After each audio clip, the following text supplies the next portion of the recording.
courtroom was quiet, the kind of silence that makes every footstep sound louder than it should. Judge Rebecca Moore sat high above everyone, wearing her black robe like armor, her face calm but distant, trained over years to hide emotion. At 42, she was respected, feared, and proud of how far she had come. She believed the courtroom was a place for facts, not feelings, proof, not prayers. Faith in her mind was something people leaned on when they were weak. That morning felt routine to her, just another case on a long list, until the bailiff called the next name and a thin, tired-looking Muslim man stepped forward with his young daughter, walking quietly beside him.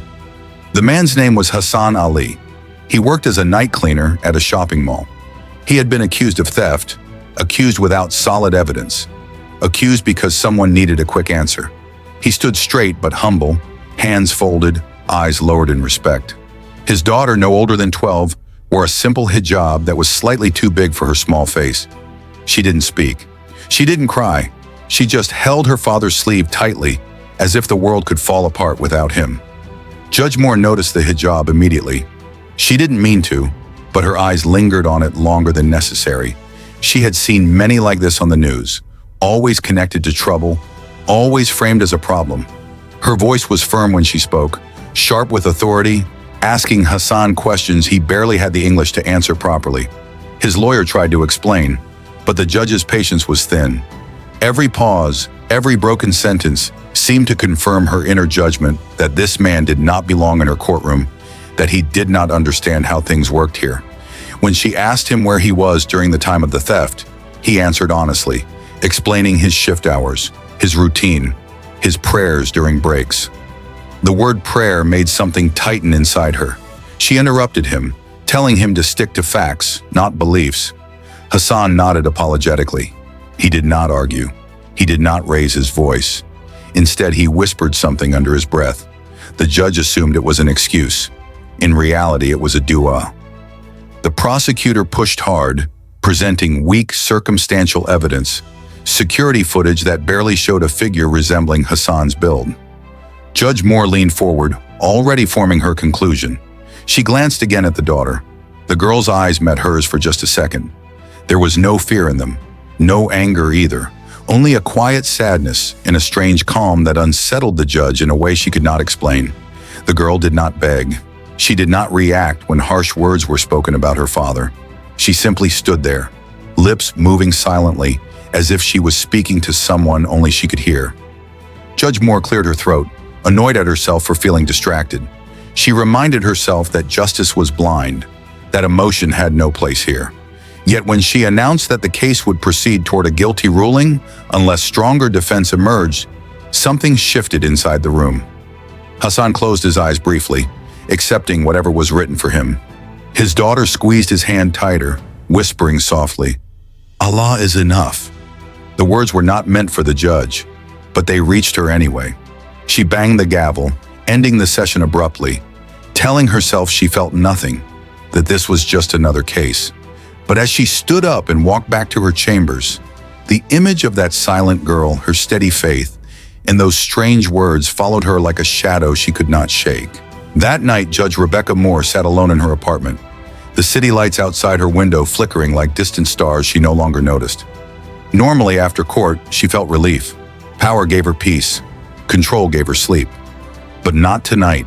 No matter how hard she tried, her mind kept pulling her back to the courtroom, to the girl's eyes, calm yet heavy, as if they carried a weight far beyond her age. Rebecca poured herself a glass of water, but her hand trembled slightly. She told herself it was nothing, just exhaustion. She had sentenced criminals before. She had seen tears, screams, even hatred. None of that ever followed her home, but this silence did. She sat on the edge of her bed, hearing the girls whisper again, "Allah is enough." The words irritated her, not because they were loud, but because they were steady, unshaken. Rebecca had grown up in a Christian household, church every Sunday, Bible verses memorized without meaning. As she climbed the ladder of success, faith slowly faded into background noise. Law replaced belief. Logic replaced God. She believed strength came from self-reliance, not surrender. Yet tonight, surrender was all she felt creeping into her chest, unwanted and confusing. She opened her laptop pretending to review files, but instead found herself typing the word Allah into the search bar.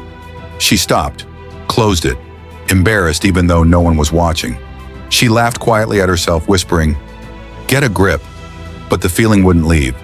She stood up and walked to her bookshelf, scanning titles she hadn't touched in years, law journals, psychology books. And then she noticed something she had almost forgotten, a thin, dusty book wrapped in evidence tape from an old case years ago, a Quran.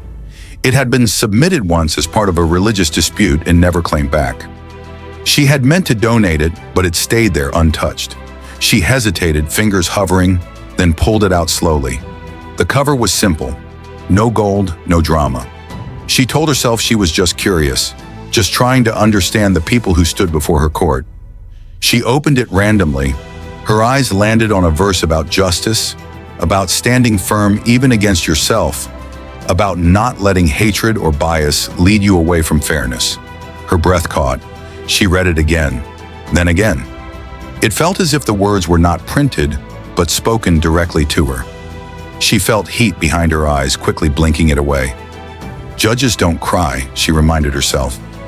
She flipped more pages, reading about patience, about trials being a test, about God being closer than one's own breath. Images flooded her mind. Hassan standing quietly, his daughter praying without fear. No anger, no begging, just trust. Rebecca closed the book suddenly, her heart pounding. This was ridiculous. Books don't judge people. Faith doesn't rewrite facts. But a small voice inside her whispered that facts without fairness were empty. She paced the room, memories resurfacing she had buried long ago. Times she had felt lost as a child, praying for answers she never felt came. Times she had promised God things she never kept. Tears slid down her face before she realized she was crying. Not out of sadness, but out of something breaking. Something heavy she had carried for years without knowing its weight. She picked the Quran back up, this time carefully, respectfully. She read until the sky outside shifted from black to gray. Somewhere between verses, she found herself whispering words she had never planned to say, asking God not for proof, but for guidance. For the first time in her life, she did not feel weak doing it. She felt honest. And when the sun finally rose, Judge Rebecca Moore knew one thing with certainty. She could not walk back into that courtroom the same person she had been the day before. The next morning, Judge Rebecca Moore entered the courtroom with a heavy heart and clear mind. As the evidence was reviewed again, the truth became obvious that Hassan Ali had been falsely accused. The weak footage, broken timelines, and wrong assumptions could no longer be ignored. With a steady voice, she dismissed all charges. Hassan's eyes filled with tears while his daughter whispered, "Alhamdulillah," her quiet faith finally rewarded. After court, the judge privately apologized, not as a powerful authority, but as a human being. Hassan forgave her without hesitation, saying forgiveness was part of his faith. That night, Rebecca visited a mosque for the first time, expecting fear, but finding peace. Listening to the Quran felt like answers falling into place. In a small, quiet room, she accepted Islam with simple words and sincere tears. She returned to her courtroom changed forever, judging with fairness, humility, and mercy. Knowing true justice begins when the heart submits to truth.